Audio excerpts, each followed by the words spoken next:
All right, and now we come to the end of the class, and this video is about acceptance. Last time we talked about when there's a situation, you have a choice. You either accept what's happened or you resent it. You choose to be happy or you choose to be unhappy.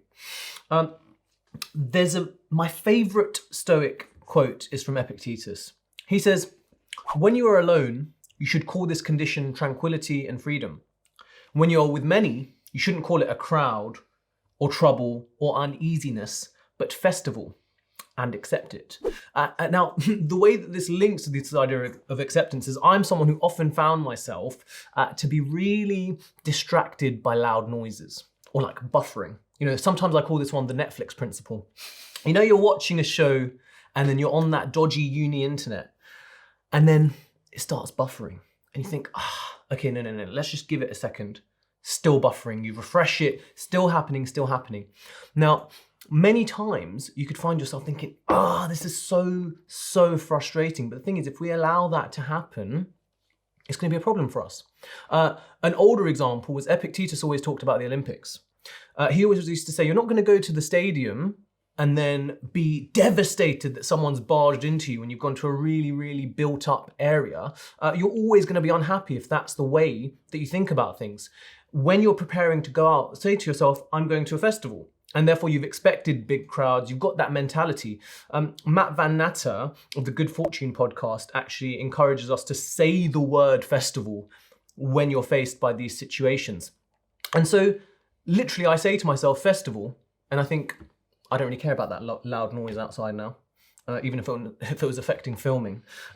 So that's the core principle around the larger idea is this thing of acceptance. If you accept the things outside of your control, as we said in the first episode on the dichotomy of control, that's the path to happiness from a Stoic perspective. Absolutely. And it kind of goes with this idea of this Serenity Prayer, which is a thing in like Christianity, which is, God grant me the serenity to accept that which I cannot change, the courage to change what I can, and the wisdom to know the difference. And that's like really big about kind of just accepting things the way they are. If you can't do anything about them, the dichotomy of control.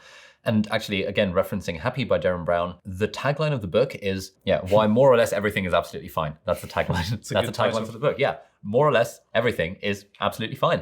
And kind of a point that he makes throughout this whole book, which is all based on the teachings of Stoicism, is that if someone is mean to us, if someone angers us, if we get a hater, if something doesn't go bad, if we lose our arm, if we lose our leg, whatever, we can just accept it because it is what it is. If we can't change it, then we just accept it, and then that's absolutely fine. And I think once we give ourselves permission to accept things the way they are, everything in life becomes infinitely more tranquil. And occasionally, I talk about this and I get pushback from people, be like, yeah, but how can you just accept that? Like, why would you just accept that? And my answer is like, it kind of doesn't make sense to me, because why wouldn't you accept it? Like, if something has happened and you physically can't change it and you can't go back in time to change it, the only feasible option you have is to accept it. Either that, or as Epictetus says, you can resent it and you can curl up in a ball and cry. There's nothing wrong with that, but at some point you do have to come around to accepting it. Again, in Happy by Derren Brown, he talks about how people often use extreme examples that, what about things like child abuse? Do you expect me to really just accept that and kind of get over it? And he says that, well, what other option do you have? Like, even in absolutely horrific instances like child abuse, where people have got kind of post-traumatic stress kind of going way into their life, eventually, when they go for, cognitive behavioral therapy and if eventually using these tools, the thing that lets them move past that is to accept the events of the past, rather than resent it, to accept that, okay, I can't change what happens, but what I can change is my response to it in the future.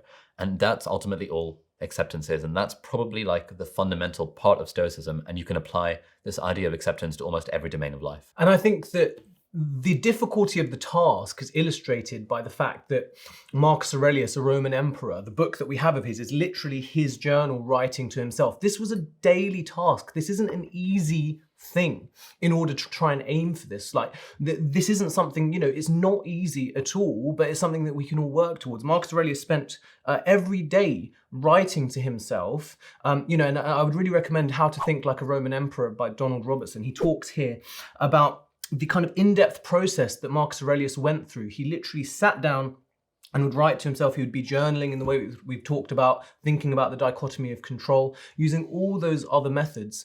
And this is something that everyone is aiming towards. None of us are a perfect sage, but Stoics, of course, the path is the path of acceptance, because we can either accept the things that happen or we can resent it. And I remember a time in my life, this was in my first year of being a doctor, and it was in sort of fairly early on, where I was involved in a really difficult like cardiac arrest situation, and the patient ended up dying. And for ages afterwards, for like weeks, I found myself kind of replaying the series of events in my mind, asking myself, is there anything I could have done differently, and kind of reliving those moments. I found that the whole acceptance thing in Stoicism really helped there, because ultimately what I realized is that, okay, what's the stuff within my control, my own thoughts and my own actions? What can I learn from this experience? What can I do differently next time? And that changed the way that I did a few things for next time. It made me very keen to go on like the advanced life support course, which is like this intensive simulation type thing that helps you to deal with, emergency situations. And beyond that, I realized that, okay, I now have to accept things the way they are. I can't go back in time and change how I behaved because of all these various factors. And I didn't know various things at the time. I know them now. I've learned from the experience, and now I can accept it the way it is. And I still think about it occasionally, that day when those bad things happened. But I think it was the fact that I'd been into Stoicism that really allowed me to move past it without letting it affect my tranquility very much at all. But not gonna lie, it did affect me for like a week or two, because I'm not a Stoic sage. We all have these moments where our tranquility is going to be disturbed. But the point is, it's kind of like if you're following a diet, right, or following like a workout plan, and one day you eat like a burger, or one day you miss a workout. The fact that you've missed that workout doesn't actually matter. What matters is that you go back to baseline and you continue your workouts from tomorrow. But if you miss that workout and you treat it as I've missed my workout, I suck, life sucks, I might as well kill myself, whatever. You miss that workout and then it spirals out of control. That is when the problem happens. Equally, for me in that situation, yes, my tranquility was disturbed because I'm not a Stoic sage, but I went back to baseline fairly quickly once I took the lessons from that event, because fixating on it and resenting it wasn't going to help anyone or anything at that point. Absolutely. And I think all the methods that we've spoken about kind of culminate in this fundamental idea of acceptance of those elements of situation that are outside of our control, and a focus on what's within our control. So thank you very much for watching, and we'll see you in the final video where we wrap up the key concepts in this class.